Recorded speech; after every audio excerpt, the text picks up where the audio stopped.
Bataan. Okay. Ano tanong mo, brother? Tanong ko lang.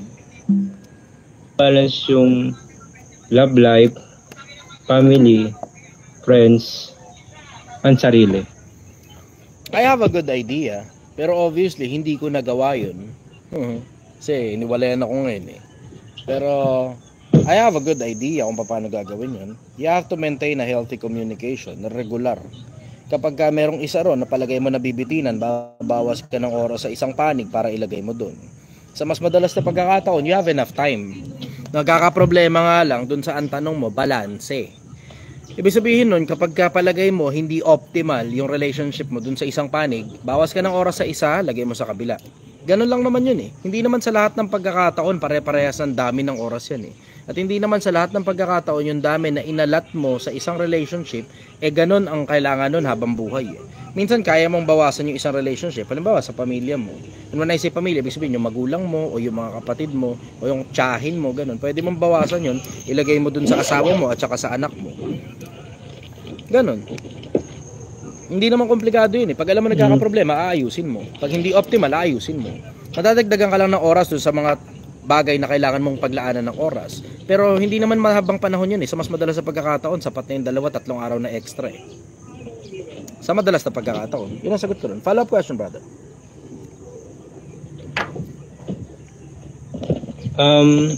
Gusto nito. Paano mo masasabi sa sarili mo na meron ka ng napatunayan na hindi mo nalalaman? Meron ganun kasi. Hindi ko alam kung ano ibig mo sabihin doon. Napatunayan na hindi mo nalalaman? Pag may napatunayan ka, alam mong may napatunayan ka. Meron kasing one time na nangyari na-achieve ko na yung goal ko. Kaso I'm never noticed. Ibig ko sabihin, nakuha ko yung goal ko.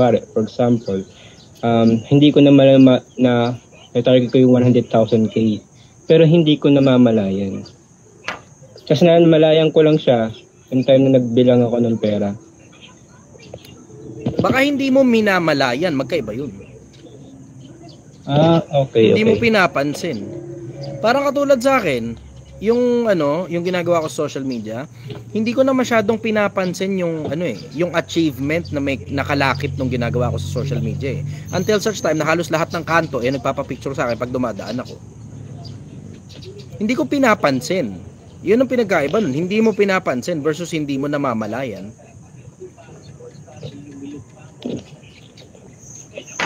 Baka hindi mo lang talaga pinapansin. Ganun, hindi ko napansinin yung mga ganung bagay. Kasi, gawa ng resulta, brother. Gawa ng resulta. Kasi yung sinasabi mo na parang achievement na sinasabi mo, mile markers lang yan eh. Pag hindi mo pinapansin yung mga mile markers, okay lang naman yun. Although may mga panahon, kailangan mo talagang pansinin yung mga mile markers mo, lalo na kapag ka nanlulumo ka sa buhay mo, tapos pakiramdam mo wala ka nararating, kailangan mo talagang pansinin yun. Isa na rin para makapagpasalamat ka rin sa lahat ng nagbigay sa'yo o tumulong sa'yo para makarating ka rin sa mile markers. Pero generally, hindi naman masyadong hindi masyadong dapat pinagpapapansin yung mile markers. Ang dahilan kasi ang problema nun, pag nalunod ka na sa mile markers mo, tapos wala na ngayon yung mile markers na yun, sasabihin mo na lang, hindi, dati kasi ganito ako eh. Hindi, dati kasi ganun ako eh. Dati kasi ganito eh. Hindi ka na gumawa ng bago. Ako ang suggestion ko, gawa ng bago. Hindi mo napapansin, may mga tao na sinasabing hindi na tulad ng dati, yung buhay ko hindi na katulad ng dati. Bakit hindi katulad ng dati? Kasi nakachamba ka lang dati. Tapos nung hindi ka na makachamba ulit, dahil wala ka na halos ginagawa at hindi ka gumagawa ng bagong resulta, balik ka ng balik sa nakaraan. Hindi mo na mababalikan yung bagay na nakaraan. Ang gawan mo ng paraan para yung kinabukasan mo, sobrang dami ng achievements mo araw-araw. Yun ang suggestion ko ron. Last question na lang po, brother. Ayun ang problema sa akin. Parang pakiramdam ko, para wala na din akong para naubusan na din ako ng ideya na gumawa ng isang resulta. Ibig ko sabihin, bakit mayaman ka na ba? Yung mga goal ko na madali ko Mayaman ka na ba? Hindi po, nasa tamang financial lang ako. Ayun, hangga't hindi mo pa hindi ako mayaman, hindi ako mahirap. Nasa middle lang ako. Hangga't di mo pa consider yung sarili mo na mayaman. And when I say mayaman, in the true essence of it, sa lahat ng aspeto ng buhay mo, pakiramdam mo mayaman ka na. including good works, including God, including neighbors, including your family, and everyone else in between. Yun. Hindi lang yan tungkol sa pera. Pagiging mayaman, hindi lang yan tungkol sa pera. Lahat ng aspeto ng buhay mo dapat maayos. May kulang pa ako, brother. Ano? Ayusin ko muna. Nakukuha ko ng point mo, brother. Yun na mismo yun. O, Yun ngayon, po, alam mo brother. na. Maraming salamat. O, diba, nakita mo na ngayon, meron kang kulang pa. O, di ngayon, may tatrabahuin ka pa ulit.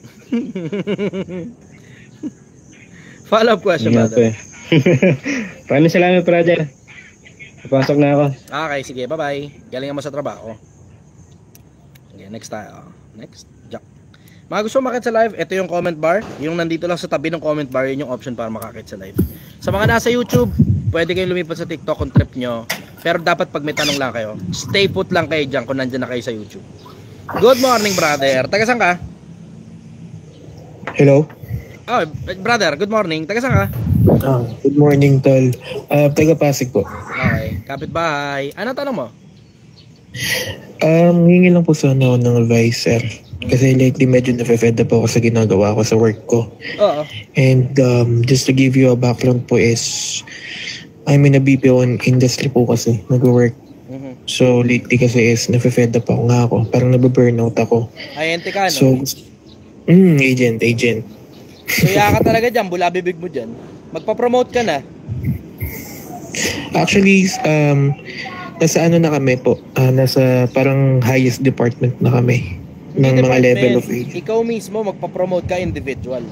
Pwede kang pumunta ng quality, pwede kang pumunta ng supervisor o somewhere, bahala ka na, pero kailangan mo magpa-promote, kailangan ng off the phones.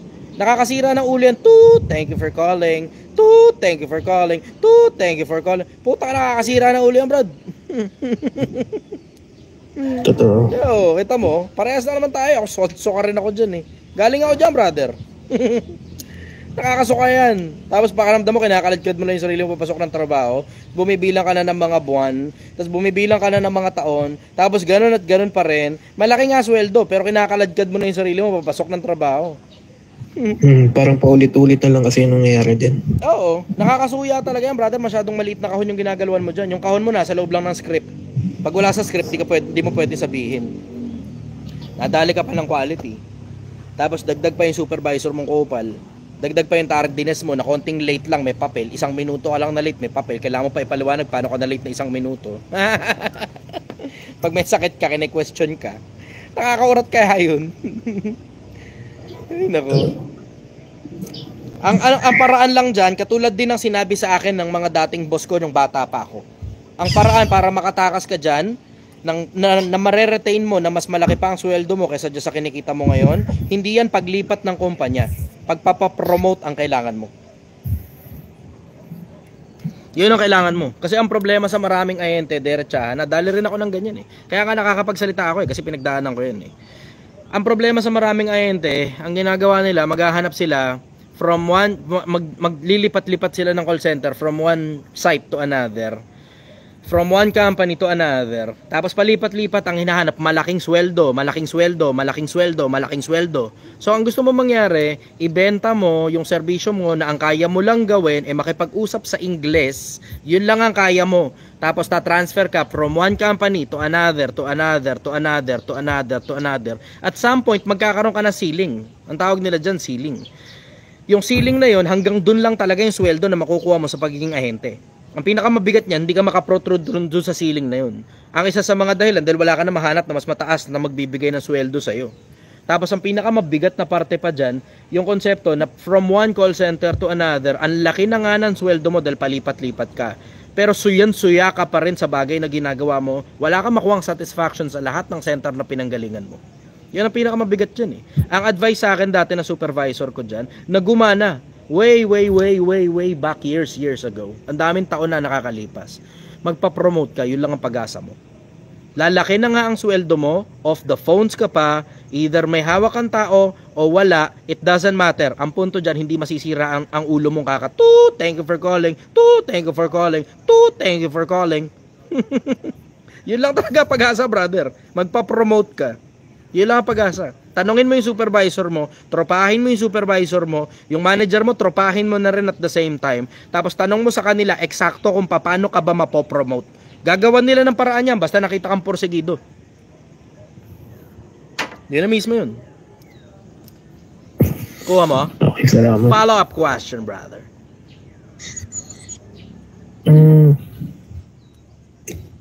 Actually, wala na, yun lang talaga, brother.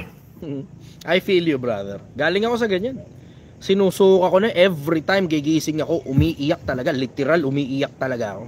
Kasi hindi ko talaga gusto yung ginagawa ko. Ang pinakamabigat na parte dun, wala kang malipatang ibang trabaho na kayang magbayad ng kasing laki ng bayad dyan. No. Yan nga, yun miserable, brother. Miserable. Napaka-miserable ng buhay ko yun. Gusto ko na magpakamatay. Yung mga panahong nandyan ako sa ganyang sistema, paikot-ikot lang eh. Wala akong makuhang ibang trabaho. Nung bad trip doon, ang daming trabaho. Pero ang pinaka-bad trip doon, walang kayang magbayad kasing laki ng bayad ng kumpanya ko dati. Lapas ng call center. Wala ka lang growth dyan, brother, kapag ka nasa isang kumpanya ka na hindi nag-i-expand, or worse, hindi ka umaangat. Ikaw mismo yung naglilimit sa sarili mo. Kasi pansinin mo, lagi namang merong option para umangat eh. Lilipat ka lang sa kung saan man yung call center na kahit papano, merong room for growth. Kasi kailangan mong makita yun kung napopromote ba yung mga kasama mo paglipas ng panahon. Tanong mo na kaagad sa supervisor nyo, gano'n ba kadalas dito promotion? Pag may bagong LOB ba, gano'n ba kadalasan yun? Yun, ganun. Eh yung sa inyo, mukhang maraming LOB yan eh. Mukhang marami kayong line of businesses eh. Kasi sabi mo, pinakamaganda ng line of business yung meron kayo ngayon at pinagsiservisyohan nyo. Hindi, alam mo sa call center, brother, derechahan, hindi yan paramihan ng palakihan ng sweldo. Kahit gaano kalaki sweldo mo dyan, brother, magiging miserable buhay mo dyan. Lalo pag ahente ka. Maliban na lang siguro, back office ka, ibang usapan yun. Off the phones ka, kahit paano. Pero kapag ka-ahente ka, tapos, putang nakasaksak ka sa telepono, parang pakiramdam mo nakatali ka sa machine. Ang bigat nun eh. Ang bigat, sobra. Naranasan ko yun. Yung parang sinusuka mo na yung buhay mo, tapos wala kang makitang ibang escape. Tapos ang nakakakita ka ng ibang escape, mas mababa nga lang ang sweldo. Hanggang tanggapin mo na lang yun kasi wala ka ng choice. Tapos doon mararamdaman mo medyo payapa-yapa ng konti buhay mo, pero ang konti ng pera mo hindi nagtutugma eh. Alam ko yung nararamdaman mo, galing ako dyan, miserable talaga yun eh. Miserable talaga, gusto ko na lang barilin yung sarili ko sa ulo eh. Naalala ko yung panahon na yun, grabe yun. Sobrang miserable ng buhay ko nun. Call center, ang laki ng sweldo mo pero miserable ka. Yung nga yung dahil ako, bakit sinasabi ko sa inyo paulit-ulit, hindi pera purpose ng buhay eh.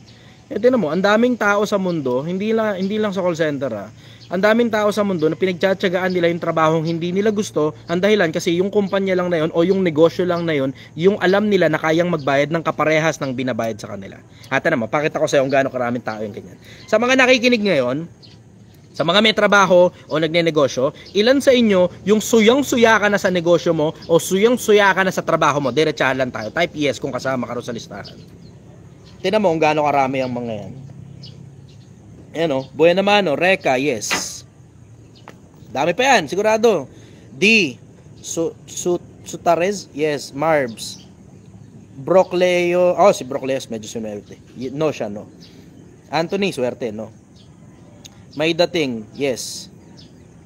Abdul, yes. Renz, yes. Chinese, yes. Bossing, yes. Rai, yes. Tignan mo, ang dami oh. Meron mga iba magnano talaga kasi gusto nila yung ginagawa nila eh. Pero bihira yung mga ganun. Ang pinakakaramihan dyan, mag-yes. Karamihan dyan, mag-yes talaga. Tignan mo, kahit sa YouTube oh. Ang dami nila oh, kahit sa YouTube, ang dami. Ang dami nagko-comment sa YouTube, puro yes sila sa YouTube. Alam mo, brother, derechahan, normal talaga sa buhay na meron ka talagang bagay na ginagawa na talaga suya ka talaga. Pero bibigay ko na sa iyo yung katulad ng tip na binigay sa akin ng boss ko dati. Gumana yun, sobra. Ang laking pasalamat ko nga sa tao na yun eh. Ang sabi niya sa akin, magpa-promote ka. Yun lang talaga yung pag-asa mo.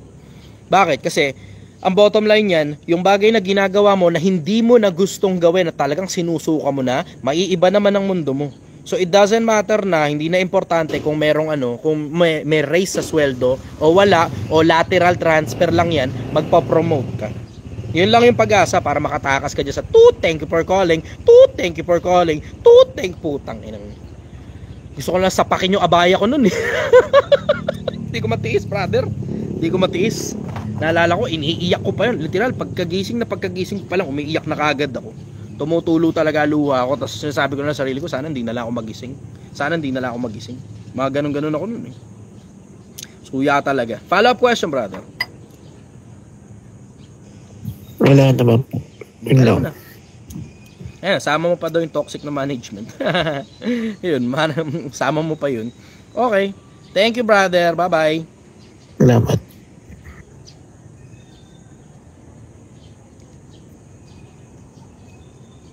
Fujitsu. Mga gusto ko makakit sa live, andito yung comment bar. Yung katabi lang ng comment bar, yun yung option para makakit sa live. Yun na ba yung viewers dito? Good morning, Fujitsu. Taga saan ka, brother? Good morning po. Sa Santa Maria, Santa Maria. Bulacan. Okay. Ano ang tanong mo, brother? Ano lang, yung ano nyo, yung makikibalita lang yung nawawalan yung ano, yung pinost nyo. Yung ninakaw. Waiting tayo sa warrant of arrest. Nakasampa na yung kaso. Waiting na lang sa warrant of arrest. Pagka nandyan na yung warrant of arrest, makakabalita kayong lahat. Sabi kasi sa akin ng pulis, wag na daw muna akong mag-update sa internet. Ang dahilan kasi makakatakas lang eh. Alam na namin kung nasan eh. Makakatakas lang, ililipat lang ng ibang lugar yan, tapos mamumroblema na naman. Diba? Antay na lang daw ng warrant of arrest. Kasi paglabas ng warrant of arrest, pambuong bansa na daw yan, tsaka daw ako mag-abiso. Mabilisan lang. Ganon. So, ibig sabihin, kung nasan man siyang lupalop ng Pilipinas, walang problema. Kasi yung mismong pulis na doon ang tatrabaho sa kanya para hulihin siya. Pwede po malaman magkano yung ano nyo? 150,000. Yung pabuya? Wala pa. Waiting pa. Kasi may mga nagbabalita sa akin kung nasan siya eh. May video pa nga eh. Pumapasok sa bahay. Yun lang. Oo, kapitbahay din mismo niya. Anyways, mukhang hindi naman nanonood ng live sa akin yun eh. Mukhang ano yan, trip lang yan. Kasi yun ang trip niya eh. Ang pangit ang trip ng tao na yun. Ang trip niya, mag-apply ng trabaho sa kahit saang mayaman, tas nanakawan niya. Kasi marami nang nag-message sa akin tungkol doon sa gawain niya na ganun. Na yun din daw, doon din daw sa kanila. Nag-apply daw siya ganun, tapos ninakaw din daw yung pera niya. Nag-apply din siya sa ganun, ninakaw din yung pera. Tapos nangungutang siya regular, nagkukunyari siya na patay daw yung lola niya, abuloy daw, ganun, bla bla. Tapos nangungutang pampalibing daw. Hanggang sa lumaki ng lumaki, ang dami niyang nadaling airport police. So, ibig sabihin, regular na talagang gawain ng tao na yun. Malas niya, may Chichester sa Pilipinas. Ganun lang naman yun eh. Waiting na lang. Mag-aantay lang tayo ng kapiraso. Pag lumabas yung warrant of arrest, ako na rin mismo mag-aabiso. Naglabas sa warrant of arrest, tapos tsaka na natin banatan yung pabuya. Madali na yun, brother. Follow-up question. Wala na po. Yan lang po. Thank you. Sige, brother. Bye-bye. Bye-bye. Okay. Next tao. Yung mga gustong umakyat sa live, open ang pag-akyat sa live. Andito yung comment bar, yung katabi lang ng comment bar, yun yung option para makakyat sa inyo sa live. Sige.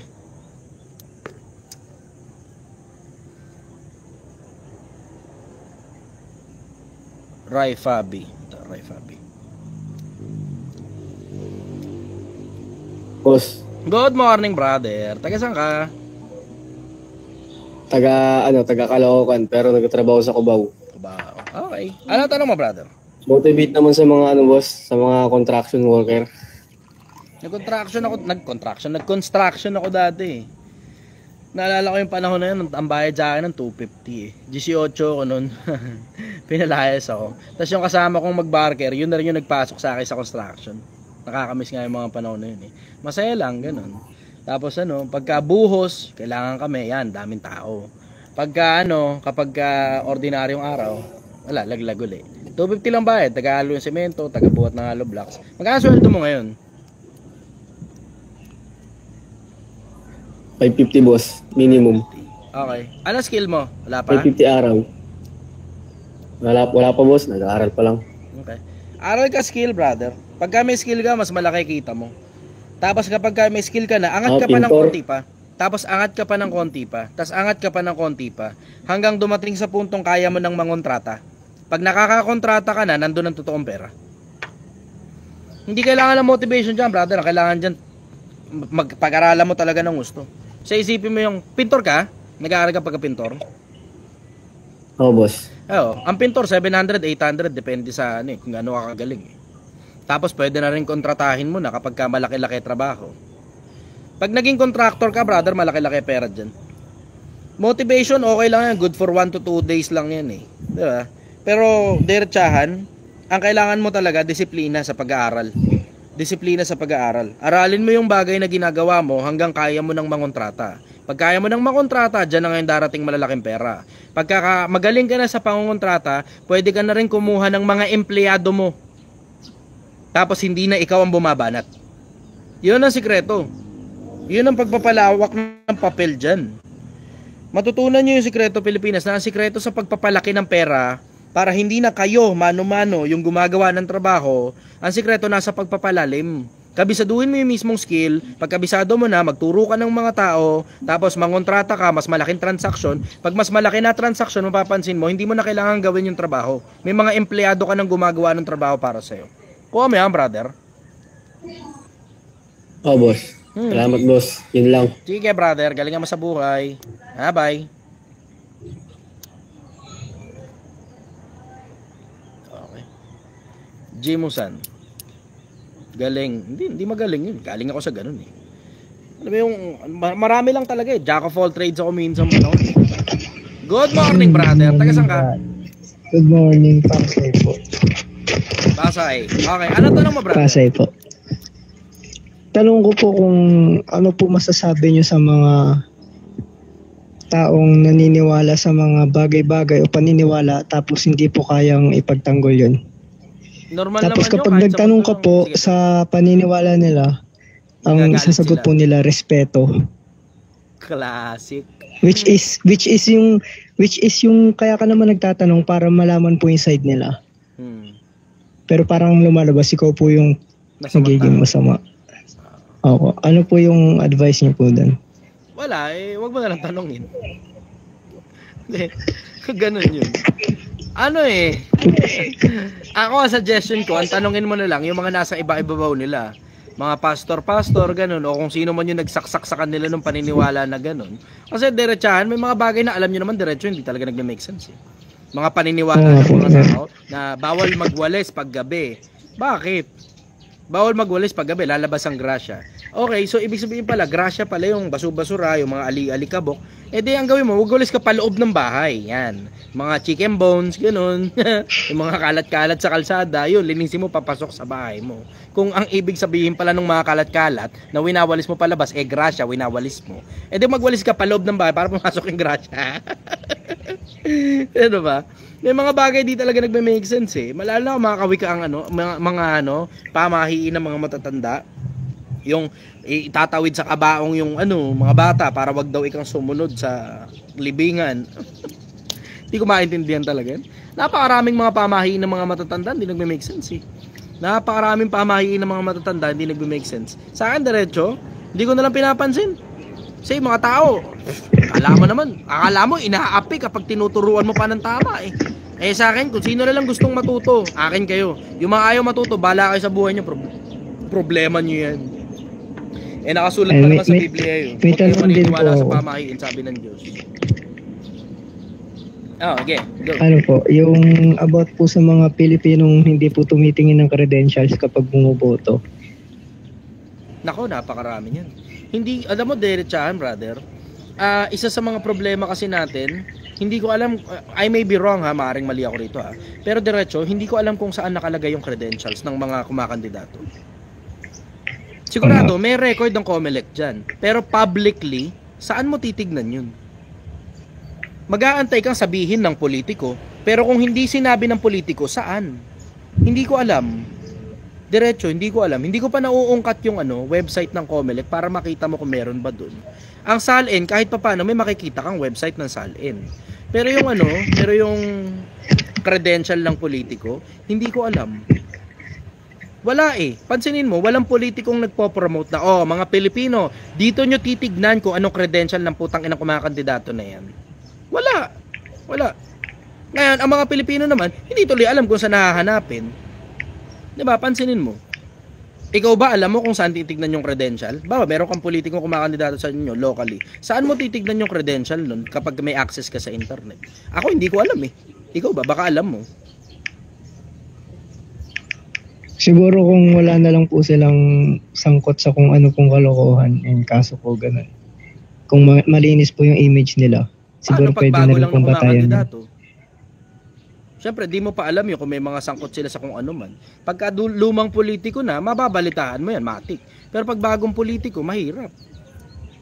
Eh minsan nga, lumang politiko na, hindi mo pa maintindihan dahil magaling talaga trumabaho eh. Malinis eh.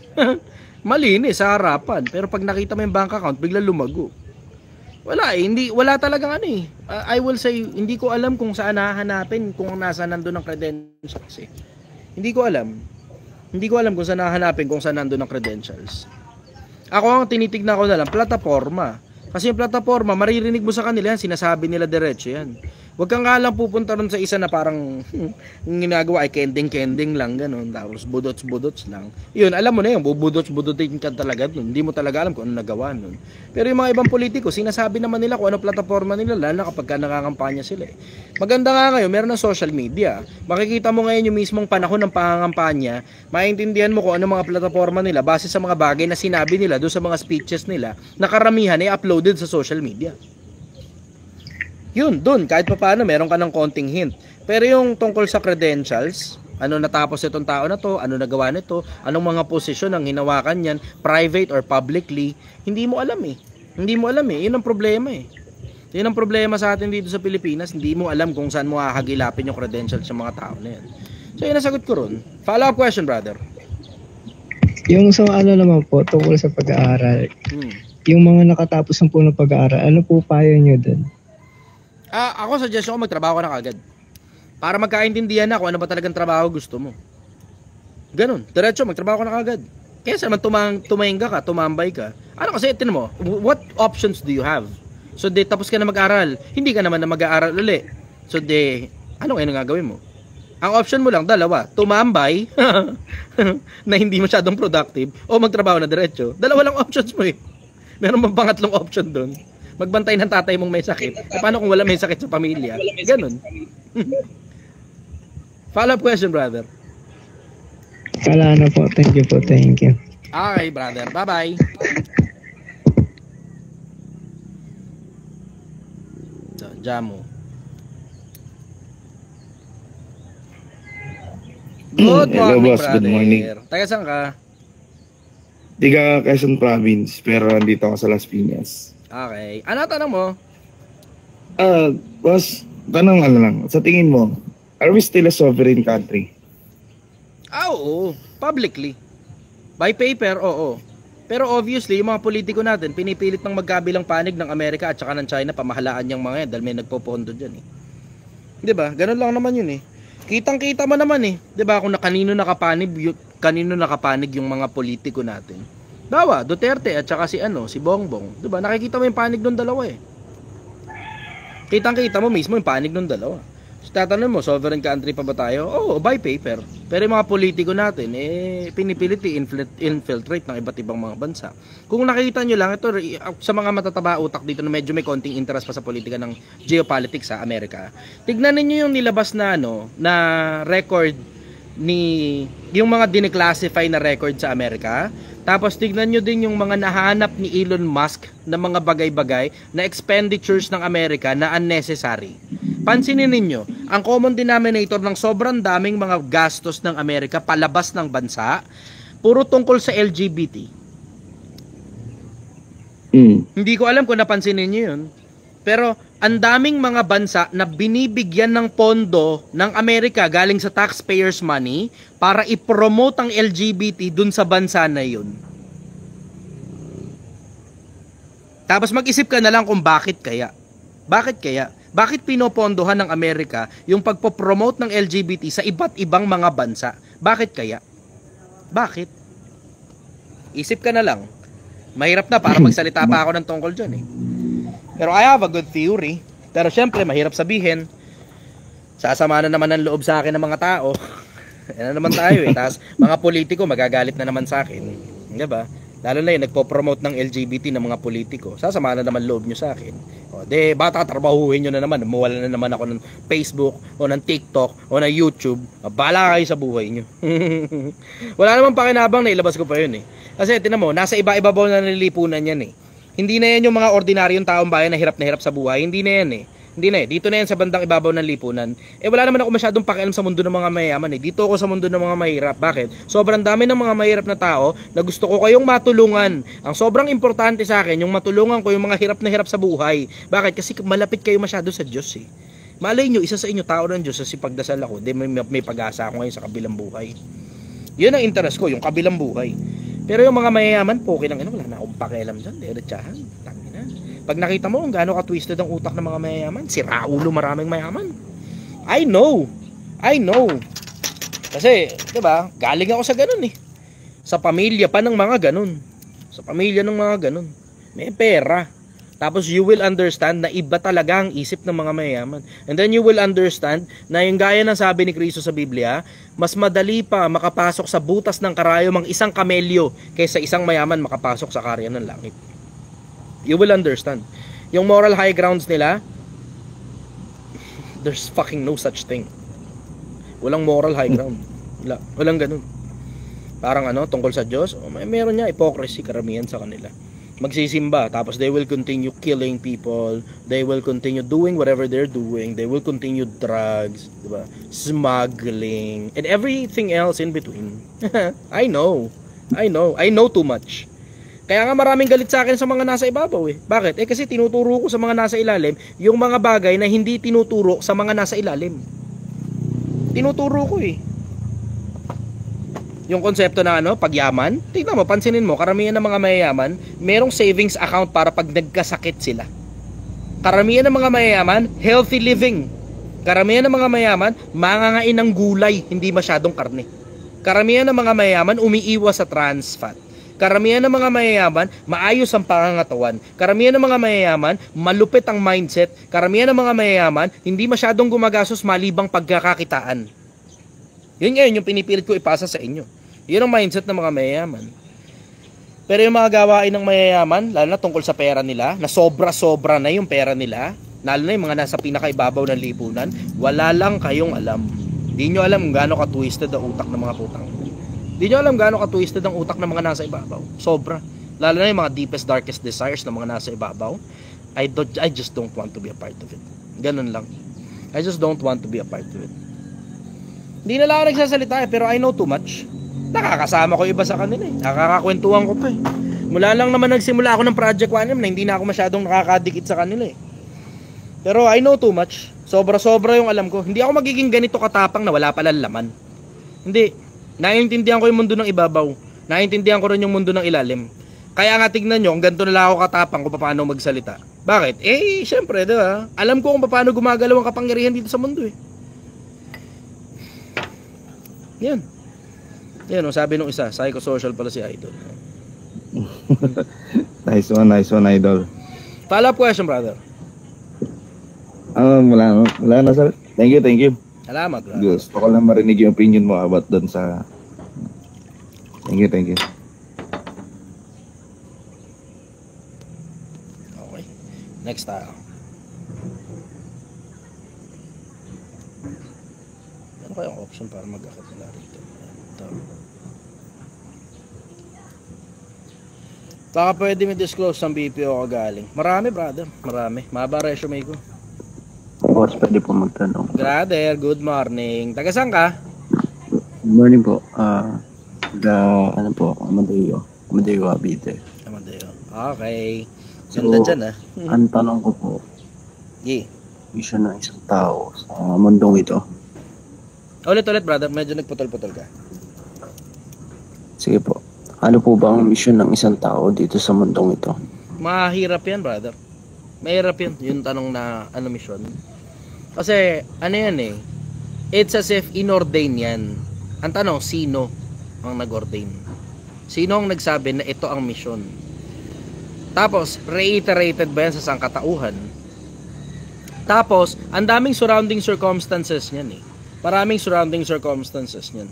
Merong talata sa Quran na sinasabi to the point na, eto translation na lang ito, rendition ko na lang ito, na sinasabi na kailangan matuwa sa'yo yung gumawa sa'yo. Na halos ganun din ang sinasabi sa Biblia. 12:13 ng Ecclesiastes. Ito ang wakas na lahat ng bagay. Ang lahat ay narinig.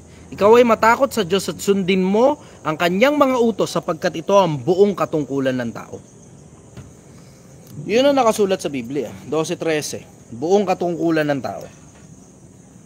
Takot ka sa Diyos, sundin mo ang kanyang utos sapagkat ito ang buong katungkulan ng tao. Yun yung sinasabi sa Biblia. Ako, I think, if there's a creator, ang trabaho mo, siguraduhin mo natutuwa sa'yo yung gumawa sa'yo. Kasi, ako ganun din na nararamdaman ko eh. Yung pakiramdam na ang trabaho ng mga empleyado ko, siguraduhin nilang masaya ako sa trabaho nila. Yun. Naalala ko yun. Naalala ko yung panahon na parang, alam mo yun, eureka moment ko. Anong trabaho ng empleyado? Kasi empleyado pa ako ng mga panahon na yun eh. Anong trabaho ko ba talaga bilang empleyado? Ang trabaho ko ba mag-manage ng tao? Ang trabaho ko ba mag-send ng statistics? Ang trabaho ko ba maniguradong kumikita yung kumpanya? Ano ba talaga trabaho ko? And then it hit me. Ang trabaho ko pala bilang empleyado, siguraduhin na masaya ang boss ko sa trabaho ko.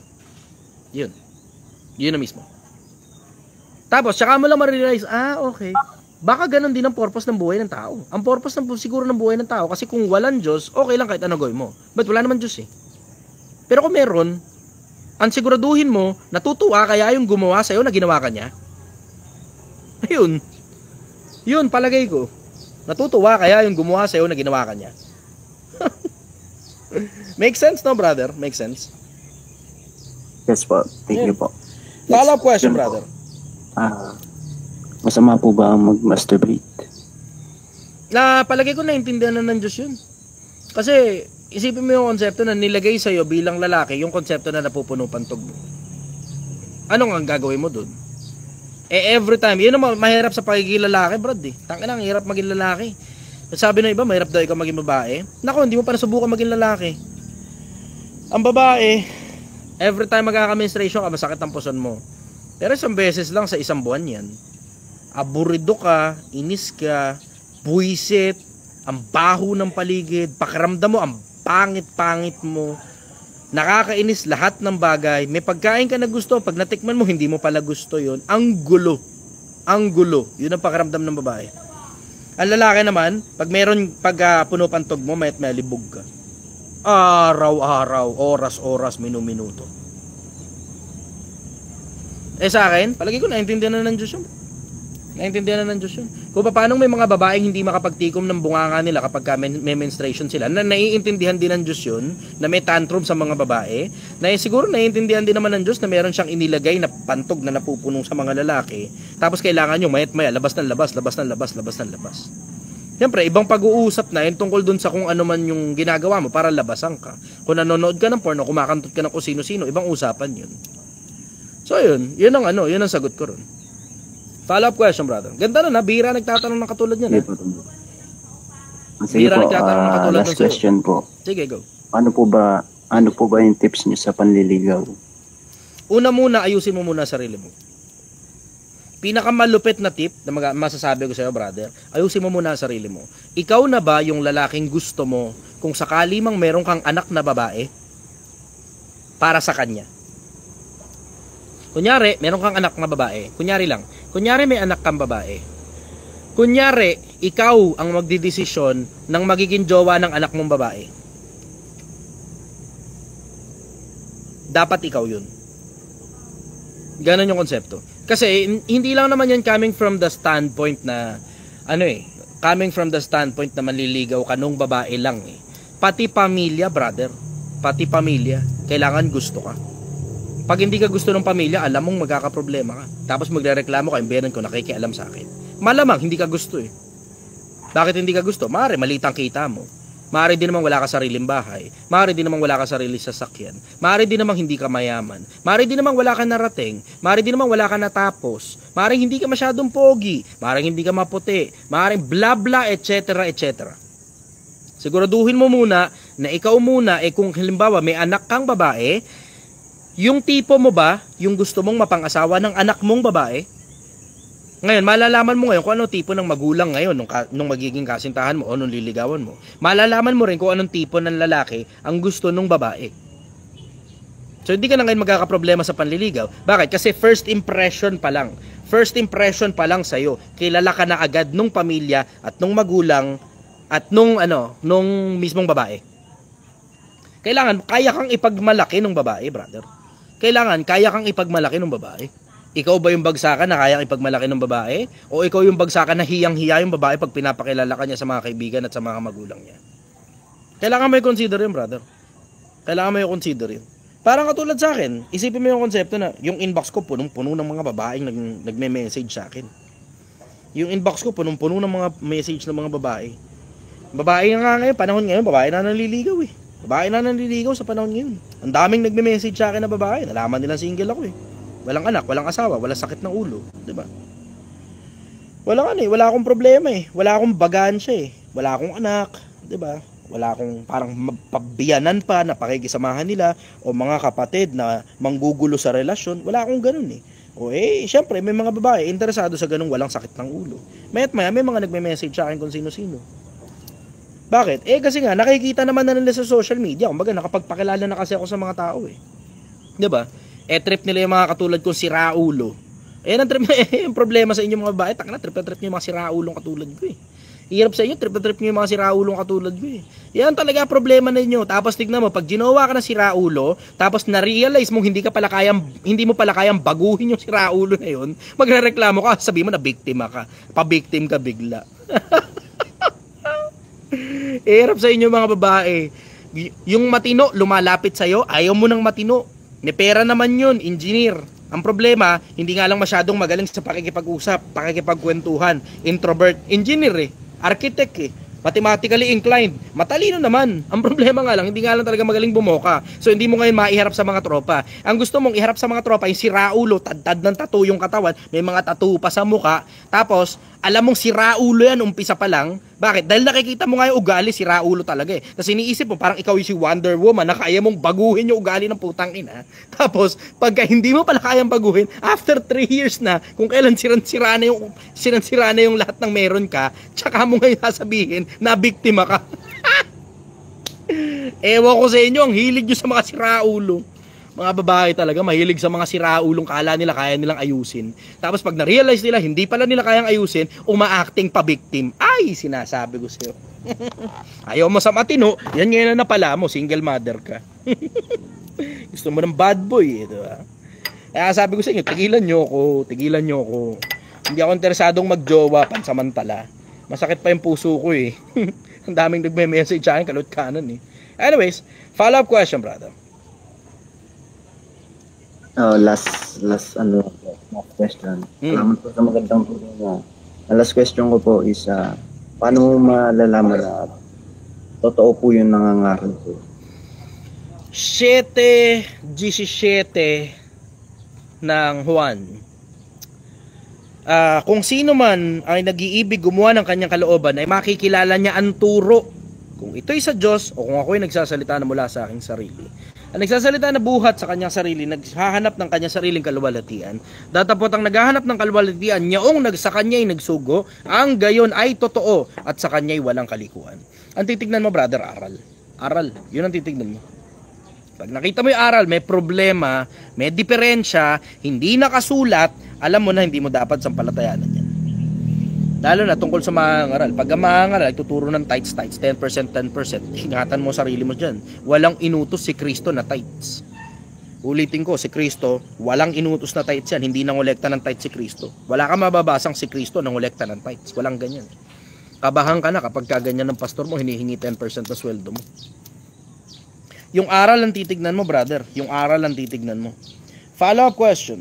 Ganda ng tanong mo na yun. In fairness, mga tanong mo magaganda. Interesante ah. Sige, go. Siguro yun na lang. Salamat po. Okay, Boss, sige. yes. Thank you. Ayun, sabi nung isa rito, pati mga apostol nagtatrabaho sila. Oo, mga apostol nagtatrabaho talaga sila. Si Pablo, nakatoka sa mga hintil. Sa kanya halos yung may pinakamalaking gawain. Kasi hintil hintil labas ng Israel yun eh. Si Pablo nagtatrabaho gumagawa siya tolda gumagawa tolda. Imagine mo yun, si Pablo na yun, ha? Si Pablo. Isipin mo kung gaano karami yung mga hintil. Pag pinagkukuha mo lang yung 10% ng mga hintil na yun, marami-raming pera yun, eh. Ibig sabihin, 10% ng mga hintil pinagkukuha mo, no? Daming pera nun. Sobrang daming pera nun. Pero tignan mo, naghahanap buhay pa rin si Pablo. Gumagawa siya tolda, binebenta ng mga kapatid.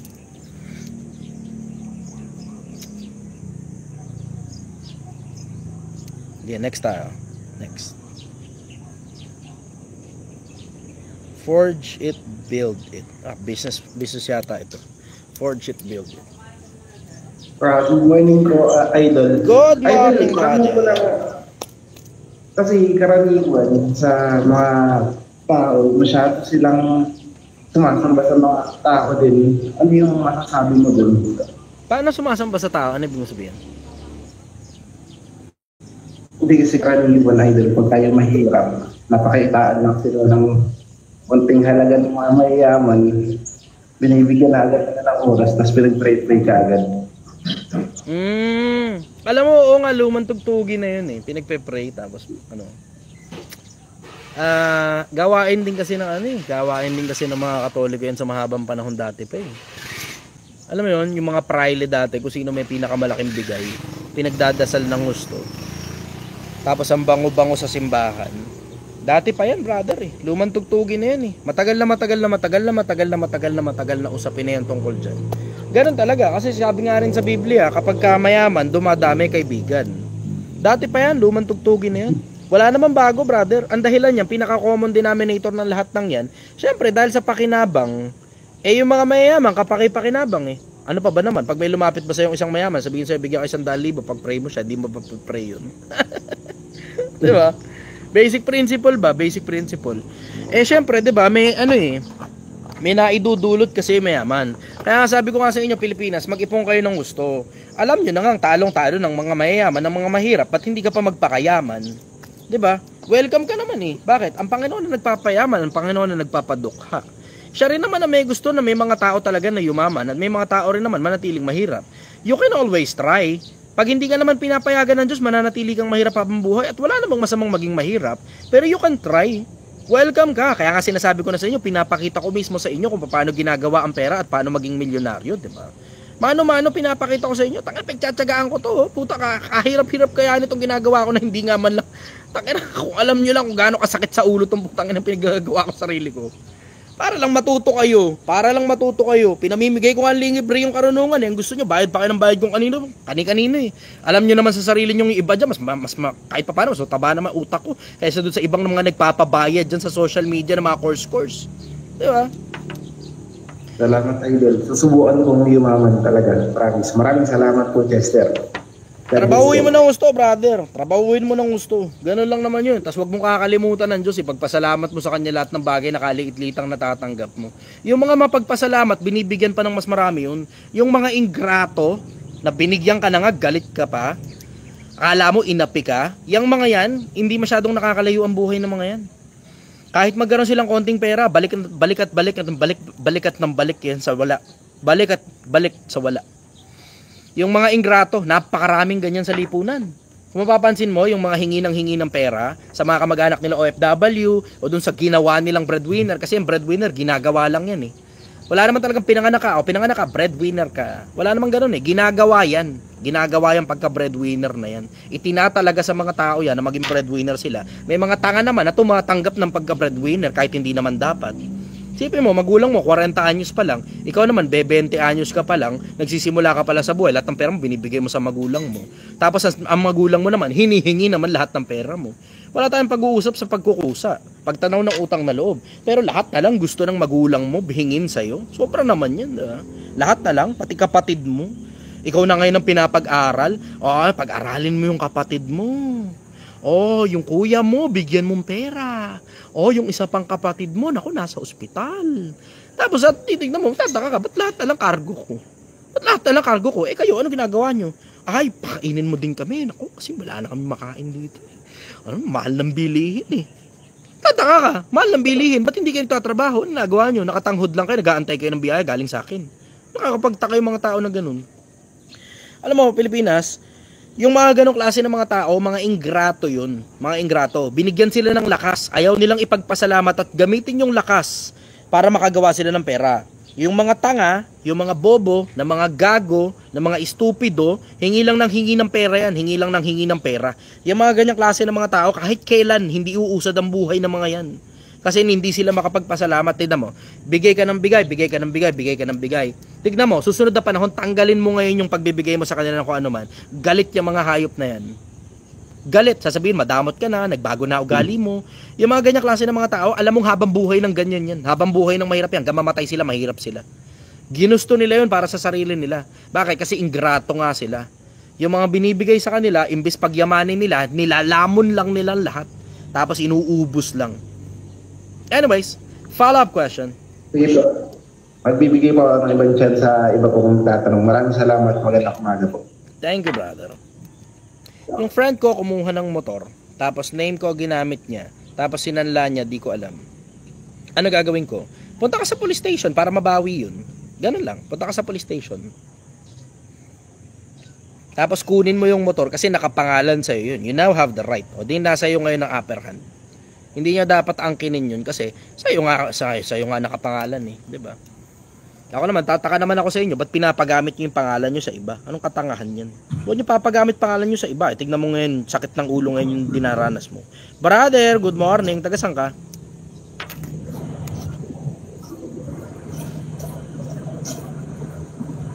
Mukhang wala si brother. Next tayo, next. Aya.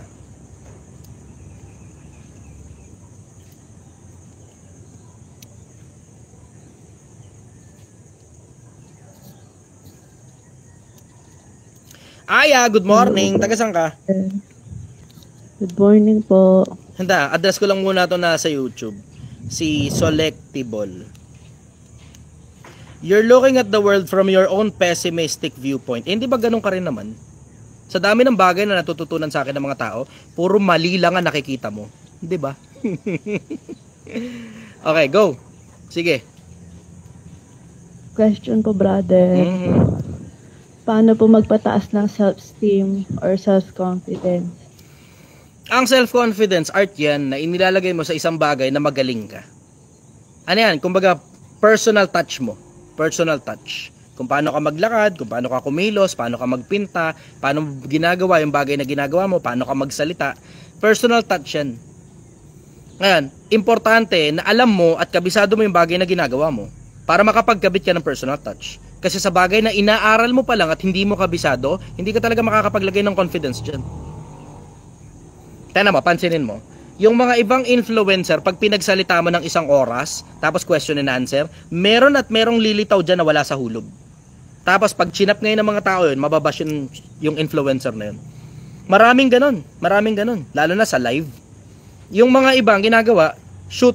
Tapos tinatanggal nila yung mga bagay na hindi nila gustong mailabas. Pero yung sa akin, live. See the difference? Kasi sa akin, simple. Hindi naman ako nagdudunong-dunungan eh. Hindi ako mahilig magdunong-dunungan. Hindi ko ugali magdunong-dunungan. Sa akin, pag hindi ko alam, sabihin ko lang sa'yo, hindi ko alam. Ganun lang. Simple. Hindi ko alam. Hindi ako sigurado. Ganun lang. Tapos sasabihin ko ngayon, yung surrounding circumstances, kung ba't hindi ako sigurado. Kasi may mga bagay kasi na ang dahilan kung bakit ko sinagot na hindi ko alam, o sinagot ko sa'yo na hindi ako sigurado, kasi sobrang daming information na pumasok sa akin in the past, ako mismo nalilito dun sa dami ng mga information na pumasok. Bawa, katulad sa spiritualismo, medyo magulo kasi yung konsepto ng spiritualismo. Alin ba dyan sa mga yan ang totoo? Diba, sa dami ng mga religion, under Christianism faith ang dami. Eh isipin mo, sama mo pa Islam, sama mo pa Shintoism, sama mo pa Buddhism, sama mo pa yung iba't ibang mga religion sa buong mundo, kasama na yung mga patay na religion sa mundo. Alin dyan ang ngayon ang totoo? See? So ngayon, makakapaglagay ka ng confidence sa bagay na kabisado mo. I strongly suggest kabisaduhin mo muna yung mga bagay na gusto mong lagyan ng confidence, then you can attach your personal touch to it, which is what I call confidence. Yan ang sagot ko ron. Follow-up question, sister. Ito po, brother. Medyo nahirapan po talaga ako dito. Ano po kaya magandang action kapag nakaka-experience ng pambabasta sa workplace? Ang style po usually ay pinagsasalitaan ako ng din maganda. Pero yung mga kasalitang Hindi ko para patulan pa. Pero tanong ako. Sakit po sa kalooban. Okay. Yung mga sinasabi mong pambabastos, anong level yun? Is it sexually explicit na mga klase? Parang ganun po. Pero para hindi ko para patulan. Gaano karami gumagawa sa'yo? Madalas po sa encounter ko with guys po. Maganda ka, no? Tapos, po, half Indian po ako eh. Malaki dibdib mo? Hindi po. Pero maganda ka? Hindi ko po sure eh. Pero napapansin po ako madalas ng mga tao. Okay, then let's conclude na maganda ka nga talaga sa paningin ng mga tao. Kasi yun ang pinaka-common eh. Pag malaki dibdib mo, tapos maganda ka, o maganda ka lang, o malaki lang ang dibdib mo, pinaka-common talaga, magiging target ka talaga ng mga siraulo. Diretsahan. Magiging target ka ng mga siraulong lalaki. Lalo na yung mga malilibog na mga lalaki. Bibiru-biruin ganyan. Tapos yun yung paraan nila para baka sakaling lumusot. Ganon yun eh. Baka sakaling lumusot. Pag lumusot, alam mo na yun. Diba? Ganon yun eh. Tignan mo, tanong mo sa mga lalaki. Tanong mo na rin sa mga babae. Diba? Kapag binibiro ka ng ganon, half ment yan. Hindi yan parang biro lang. Hindi, karamihan dyan half ment. Type yes kung naniniwala ka ron. Time mo lang. Komento to ng maraming tao ah. Type yes lang. Type no kung palagay mo mali ako. Yan. Merong isang nag-no. Makikita mo yung majority dyan. Ayan o. So kita mo. Ang binibilang nito TikTok yung sobrang daming yes oh. See? Yun na mismo yun. Ngayon, eto maganda. Yan ang maganda. Ngayon, pag-usapan natin ngayon kung paano gagawin mo. Tuturuan kita dark psychology. Ito mapapakinabangan ito. Mga babae, makinig kayo ng gusto. Mapapakinabangan nyo ng gusto ito. Isa ito sa mga pinaka-powerful tool na subok sa panahon. At mismong si Gail, ito mismo ang ginagamit pag may nagsusubok bumasto sa kanya. Si Gail mismo, yung aking sekretary. Ako nagturo sa kanya nito. At sobrang effective nito, hindi talaga makakapalag sa'yo lalaki. Hindi makakapalag sa'yo. Sobrang effective nito. Akin muna sandali ang attention ninyong lahat. Tapos pahingin muna akong 20,000 hearts dito sa TikTok. Pahingin mo ng 20,000 hearts TikTok. YouTube, share nyo nga muna to. YouTube, share nyo muna ito.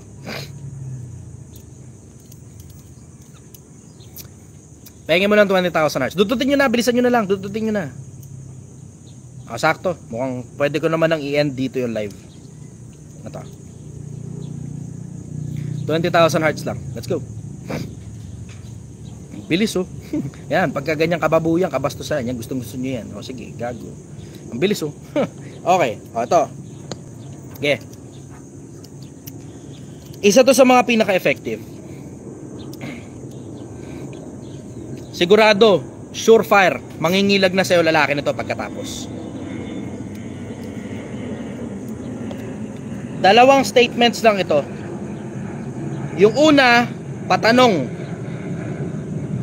Yung pangalawa, declarative.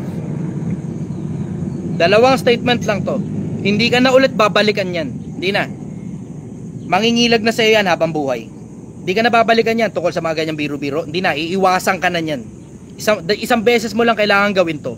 Tapos, you have to execute it in an outstandingly flawless fashion. Pag na-execute mo ng husto, sigurado, hindi ka nababastusin niya kahit kailan. Yung isang pirasong lalaki na ginamitan mo nito, imposibleng balikan ka pa niyan. Imposible. Imposibleng balikan ka pa niyan. Pakinggan ninyo ako ha. Pakinggan ninyo. Bawa, may bumasto sa'yo. Catcalling, tapos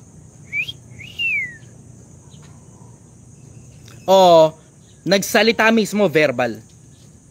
Alam mo na talaga, sexually explicit yung pagkakasabi. Wala talaga sa hulog.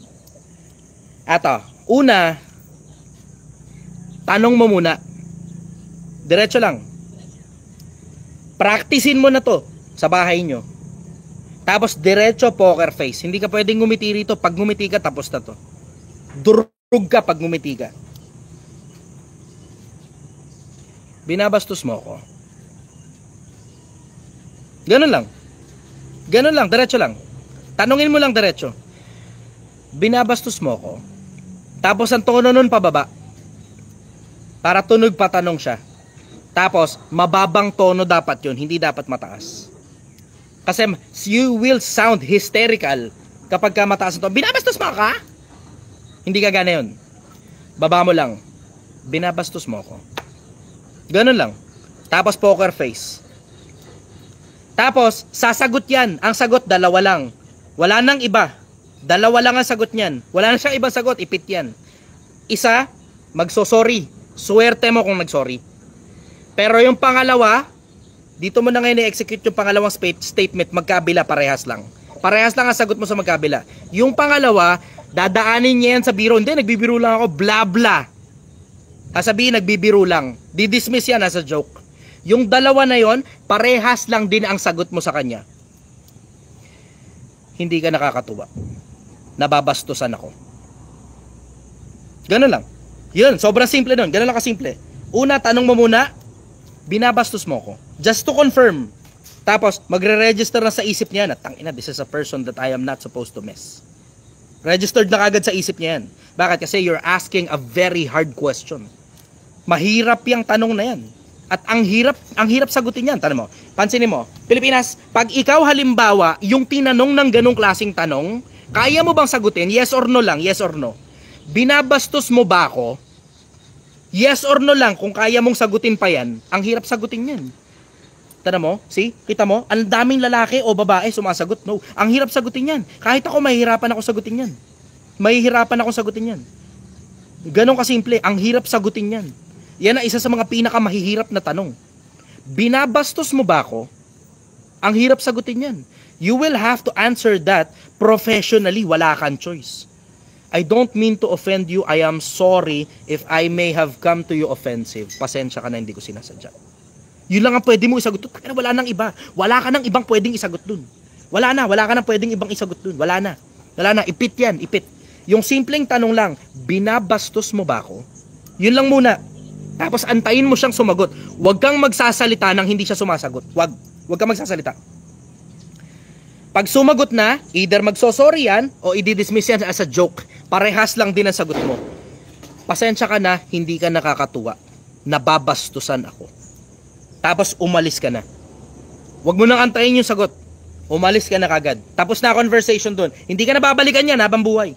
Hindi ka na babalikan yan habang buhay. Babalik na lang sa iyo yan because of professional reasons. Kasi wala siyang choice. Kailangan niyang gawin yung trabaho niya. Yun na lang yung kaisa-isang dahilan kung bakit pa yan babalik sa iyo. Pero hindi ka na papansinin yan habang buhay.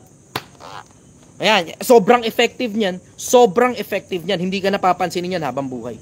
Maliban na lang siguro, wala ang choice, magkakasama kayo, isang team lang kayo. Pero hindi na mauulit yun. Hindi ka na babastusin yan ulit kahit kailan. Surefire yan, subok ni Gail yan. Subok din ng maraming mga kaibigan kong babae yan na tinuro ko sa kanila. Subok na subok yan.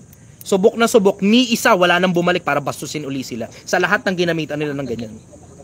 Pilipinas, hindi mo matututunan kahit kanino yan. Hindi mo matututunan kahit kanino yan, Pilipinas.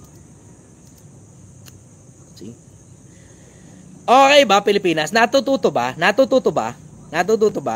Type yes nga ako natututo.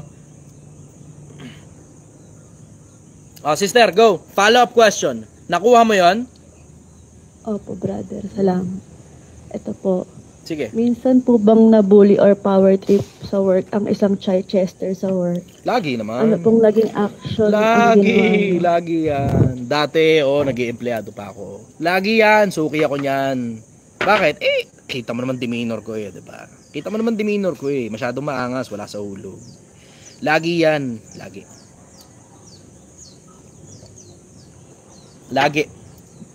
Sa akin, simple lang. Ang dahilan lang naman kung bakit ka bubulihin ng kahit na sino kasi, lalo na pagka lalaki Kasi either kabuli-buli ka o nakakatapak ka ng ego ng kung sino man. Dalawa lang naman ang major causes ng pagkabuli Dalawa lang, pinaka-cause niyan, lalaki. Sa mga lalaki, mga babae, syempre, patakasan na lang ng ganun yung konsepto Pero sa mga lalaki, mabubuli ka lang kapag either kabuli-buli ka, kasi talagang weak ang personality mo, tapos nginingiti-ngitian mo lang, mabubuli ka talaga paulit-ulit. O nakakatapak ka ng ego ng kapwa mo lalaki. Yung maangas ka or lampas ka, yun talaga eh. Nakakatapak ka ng ego ng kapwa mo lalaki. Madalas na pagkakataon, doon ako sa nakakatapak ng ego ng kapwa lalaki. Maraming nagsubok. Minsan gumagana. Syempre, bata pa ako ng mga panahon na yun eh. Diba? Nung bata ako, sobrang common yan. Maliit kasi akong bata eh. Tapos isa sa mga bagay na pinakamalalaking natutunan ko noon, nung bata ako, bata ito usapin bata as in literal, elementary days. Nung elementary ako, mayat-maya batok-batokan ako ng klase. Elementary pa ako nung batok-batokan ako ng klase. Kasi maliit ako eh. Tapos, alam mo yun, grade 4 onwards hanggang grade 6, nag-aaral ako sa public school eh. Pinapag-aral ako sa public school noon ni Uncle kasi para matutunan ko daw makisama sa mga kumbaga, hindi mayamang magulang. Kasi pinag-private ako muna umpisa eh. Tapos nilipat ako sa public school para matuto daw ako makisama. Yun. Tapos dahil nga maliit nga ako, tapos yung mga kaklase ko nun, puta, puro repeater. Alat mo, no? Puro repeater yung mga klase mo. Siyempre, malalaki yun, batok-batokan tuloy ako. Ganun yung nangyari. Tapos alam mo, natutunan ko nun, elementary ako, dun ko unang-unang beses naranasang makipagsuntukan.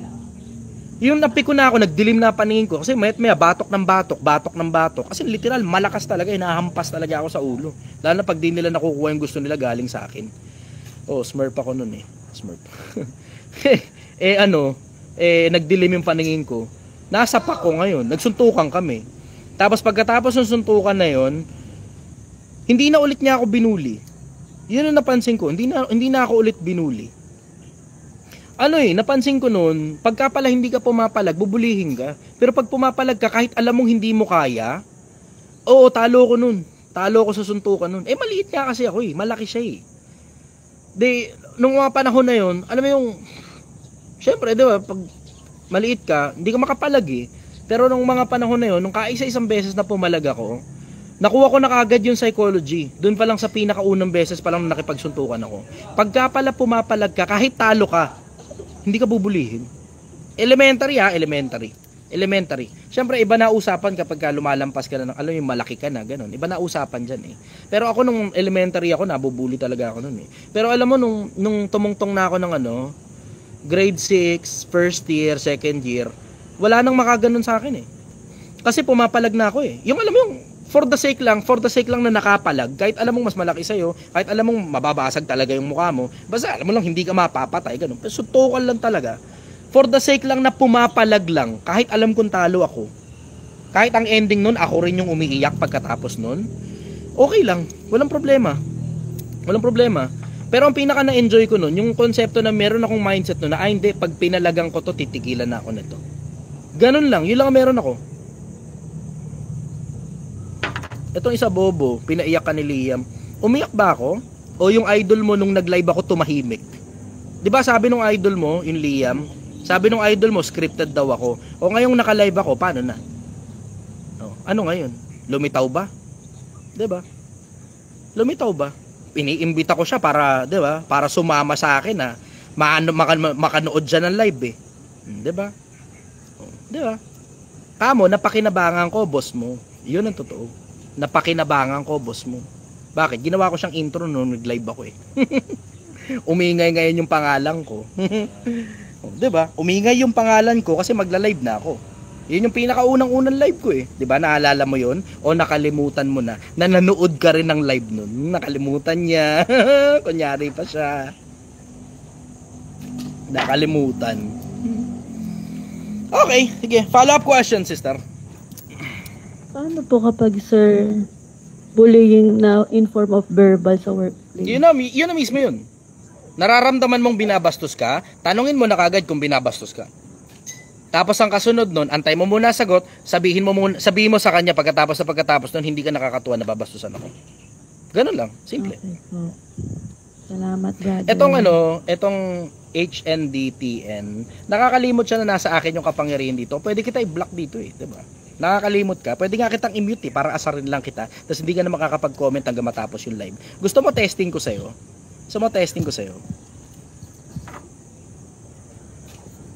Nakakalimot siyang bisita kita dito sa live ko. Nakakalimot ka na bisita kita dito sa live ko.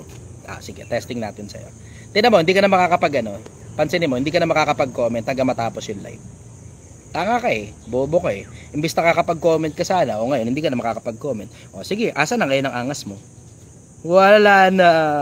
Wala na. Sabi ni Richmond Concepcion, magic. O, diba? Bobo ka eh. Imbis sana nakakapag-comment ka rito, nakakalimot kang bisita ka rito eh. Nakakalimot kang bisita ka rito. Bahay ko tong live na to. Pumasok ka sa bahay ko, akin lang ang kapangyarihan dito. Bobo ka kasi. Hirap sa inyo eh. Hirap sa inyo, tatangan niyo eh. 'Di ba? Yung mga idol yung mga umiidolo dun sa mga kinalabang ko in the past. Kabobobong mga tao ng mga umiidolo dun. Kabobobong mga tao, nakakalimot sila. Katatangang mga tao ng mga umiidolo dun sa mga nilabanan ko in the past. Pupunta rito sa live ko, tapos magagaganyan ka, nakakalimot ka na nasa akin lang ang kapangyarihan dito. Ako lang mag-isa may kapangyarihan dito, wala kang kapangyarihan dito. O ngayon, nasa na? Asan ka? O, asan ka ngayon? Wala na, magic. Di ba? Na magic ka tuloy. Okay, follow-up question, sister. Sir, ano po, may way po ba para mawala ang anxiety? Ang dami ko po kasing gustong gawin, pero nauunahan ako ng anxiety. Kilusan mo na lang lahat. Tapos one step at a time, maliit lang muna yung kilos. Lahat ng gusto mong gawin, kilusan mo. When you find it interesting enough and reasonable enough, go full speed ahead. Pag hindi practical, dahan-dahan, hinahinay ka lang. Ganon yun. Minsan kasi kaya ka nagkakaroon ng anxiety kasi masyadong malaki yung bagay na gusto mo mangyari. Umpisa muna sa mga maliliit lang munang bagay. One step at a time. Maliit lang muna kilos. Hindi ubra yung malaki-malaki kagad. Puta, magkaka-anxiety ka talaga niyan. The only way para matanggal yung anxiety mo, kilusan mo, tas maliit lang yung kilos. Simulan mo muna sa maliit hanggang palaki ng palaki. Tingnan mo, napansin mo. Imagine mo, kung bumomba ako ng 10 milyong piso halimbawa sa Project 1M, wala namang assurance na papaldo yun eh. Wala assurance na papaldo yun. Tingnan mo, sinimulan ko Project 1M, 50 mil lang. Pansin mo yun? Di ba? Pwede naman bumomba ako ng magtatayo ako ng restaurant, 10 million pesos ilalabas ni Chichester. Di ba? Pwede naman yun eh. Di ba?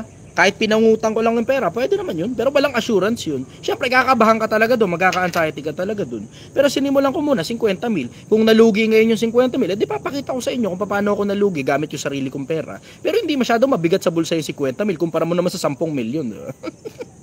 Gusto mo yata kasi 10 milyon agad ilalabas mo eh. Diba? Barya-barya lang muna sa umaga. Konting-konting steps lang muna sa umaga. Kabisaduhin mo muna yung mga maliliit na kilos lang muna, tsaka palaki ng palaki. O di ngayon, wala ka ngayong problema sa anxiety. Gets mo yun? Opo. Follow-up question, sister. Wala na po. Okay. Ilang taon ka na pala? Ba't parang masyado marami kang problema sa buhay? Ano po ako 35 na po ako, pero kay Daryl lang pala tayo eh. po ako ng anxiety tsaka depression. Okay. Understood. Okay. Andito lang ako sa'yo. Message ka lang kung may kailangan kang tanong. Ganun. Or every alas 6 naman ng umaga, naka-live naman ako dito. Dito na lang. Para at least yung mga tanong mo tsaka mga problema mo. Ha? Hindi po ako makaakyat sa live eh. Sa bagay. Medyo mahaba kasi yung pila eh. At least moving forward, pag nakita kita, alam kong may problema ka, dito ka na lang sa live. Akit ka lang dito sa live. Ganun. Tuwing alas 6 ng umaga, naka-live ako. Dun sa mga may trouble, may sakit ng ulo sa mga personal na buhay nyo, tuwing alas 6 ng umaga, para sa inyo to. Ito yung oras na nandito ako. Pagka, hindi kayo komportable na pag-usapan sa live, pwede naman kayo mag-PM sa akin. Maging nga lang, medyo, huwag nyo na kayong sumama ang loob, medyo mabagal ako mag-reply. Yung mga iba, scene lang, tapos hindi ko nare-replyan. Ang dahilan kasi, wala naman ako maire-reply eh. Maraming salamat, Chichester. Ano pa i-reply ko dun? Send ko sa iyo address ng sinigangan ko, ganun. Pag gusto niyo makausap personal, dito lang naman ako eh. Nasa Dom sa viewpoint lang ako. Kahit di kayo bumili ng sinigang, okay lang sa akin yun. Walang problema yun kahit di kayo bumili ng sinigang. Alam niyo naman na, retired naman ako, lalaro na lang ako rito eh. Laro-laro lang naman ito sa akin. Maligaya ako na makatulong sa kapwa-tao ko. Ang interest ko yung mga mahihirap. Yung mga may problema, may samaan ng loob, may hirap sa buhay. Yun yung interest ko eh. Makatulong sa mga kapwa-tao. Nakakatuwa naman to, ang daming pusa rito sa paligid ko, tapos lahat sila kulay orange. Makakit sa puno yung dalawa, ang liliit. Nakakatuwa to. Anyways, may follow-up question ka pa? Last question, baka meron pa. Wala na po. sir. Salamat. Okay, thank you very much, sister. Ingatan po. Sige, bye-bye. Parang alam ko kung saan galing yun, ah. Good morning sa inyong lahat. Good morning.